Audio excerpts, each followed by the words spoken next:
But the WNBA All-Star Game ratings have come out, and all I could think of right off the bat was 4 little letters. F-A-F-O. F around and find out. You bleep around and find out what this league looks like without Caitlin Clark being involved in your biggest events. They swore the WNBA playoffs would be just fine without Caitlin Clark. Right. Like the Titanic was just fine after the iceberg. The moment she was gone, ratings didn't dip. They nosedived. Fans disappeared quicker than free pizza in a dorm lounge. Now the league's left squinting in the dark, wondering who shut off the lights. If this is fine, I'd hate to see their version of bad. Liberty is playing the best style of basketball. They are playing the best basketball currently in the WNBA. And when they just had a nationally televised game on ESPN against the Chicago Sky, against Angel Reese, who was one of the biggest names in the WNBA, they had around 600,000 viewers, which is so low. You cannot make fans watch what they don't want to watch. But all we heard last year is if the fans were only watching the Indiana Fever, only watching games Caitlin Clark was playing in, then they weren't real fans and they didn't like basketball. And you just had so much media and WNBA personalities and even players just shunning the new.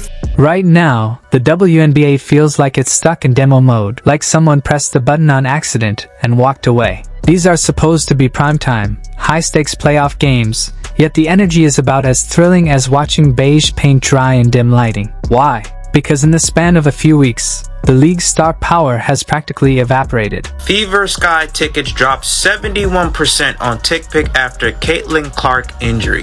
The get-in price for the Chicago Sky versus Caitlin Clark's Indiana Fever game was $86.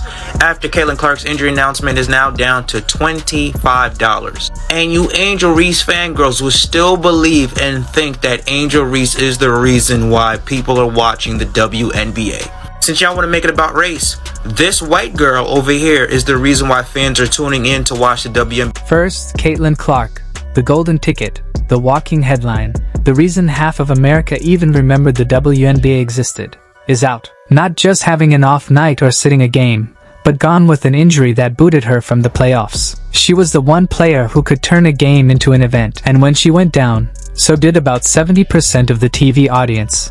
Roughly the same percentage of people who bail from a theater the second the projector dies. So check this out. The game on June 7th, the tickets were originally $86. Same seats, now $25. After her injury announcement, 71% drop in price. Over 71% drop in price.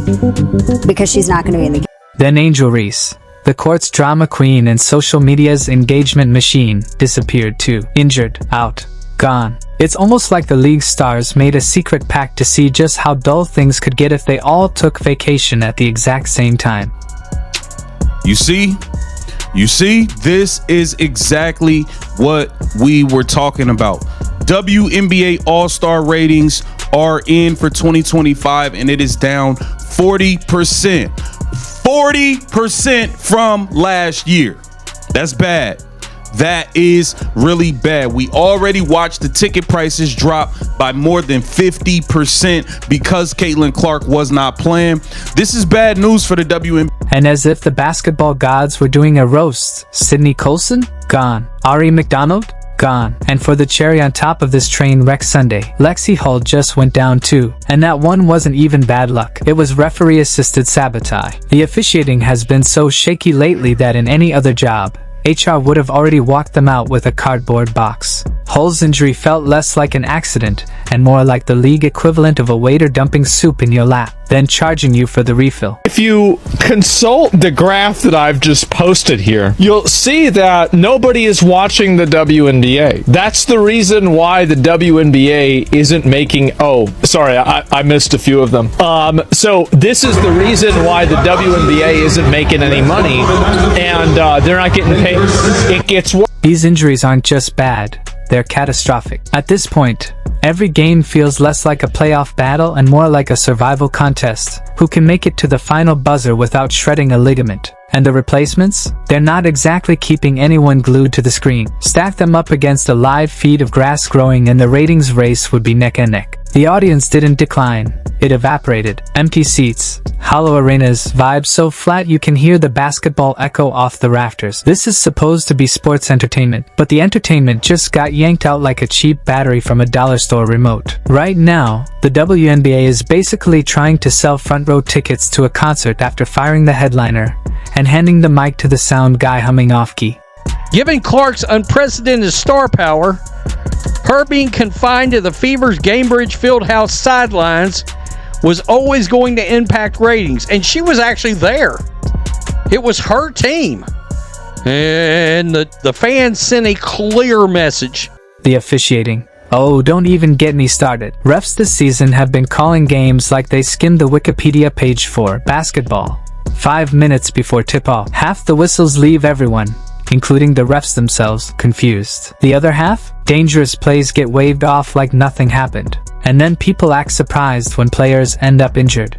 At this point, the league might as well start tracking ref-induced injuries as an official stat. But the deeper problem is this. Without its stars, the WNBA's big selling point has basically become, come watch the backups try their best while we cross our fingers nobody's knee detonates. That's not a product. It's a liability. And this isn't just bad luck. It's systemic.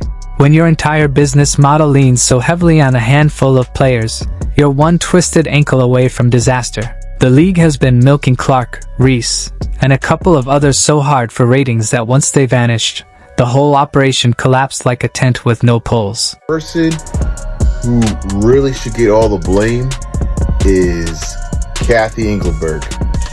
Yes, this is Kathy Engelberg's doing. You know why? Because she has incompetent referees.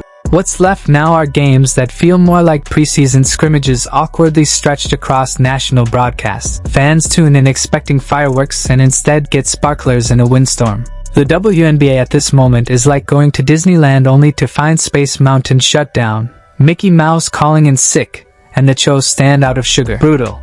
And this isn't just a short-term hiccup. If the league can't figure out how to keep fans engaged without leaning entirely on three names, it's toast. Because here's the reality. Injuries happen in sports. But when they happen in the NBA, the machine keeps rolling because it's built on layers, storylines, rivalries, stars stacked on stars. The WNBA doesn't have that depth yet. And if it doesn't adapt quickly, the future looks like smaller crowds, fewer broadcasts, and endless. Remember when Caitlin Clark played? Nostalgia reels. And when it gets to that point, no amount of hashtags is going to save it. As the All-Star ratings were confirmed, and I have to say, not ideal. Not ideal for the WNBA. And I'll take a look. So, the WNBA All-Star game had 2.19 million viewers. Like, we can't forget last year peaked at over 4 million. This, in fact, is less viewership than an average Caitlin Clark game. The WNBA doesn't need a tweak. It doesn't need patience. It needs a full-on identity reboot. Protect the stars. Build more stars. Fix the officiating so players aren't limping off the court like extras in a bad action movie. And for the love of basketball, stop pretending that losing half your headline acts isn't a 5-alarm problem. Because right now, the league feels like a half-eaten sandwich in the fridge.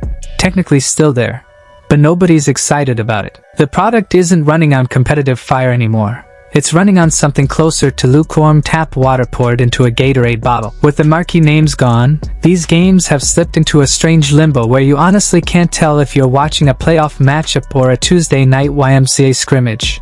And you can feel it everywhere. Fewer jerseys in the stands, shorter lines at concessions, fans bailing at halftime because the score's stuck in the 40s. The arena energy is so low you could probably power a flashlight for 5 minutes off it. So lads, this is very, very concerning if you're the WNBA coming into the CBA.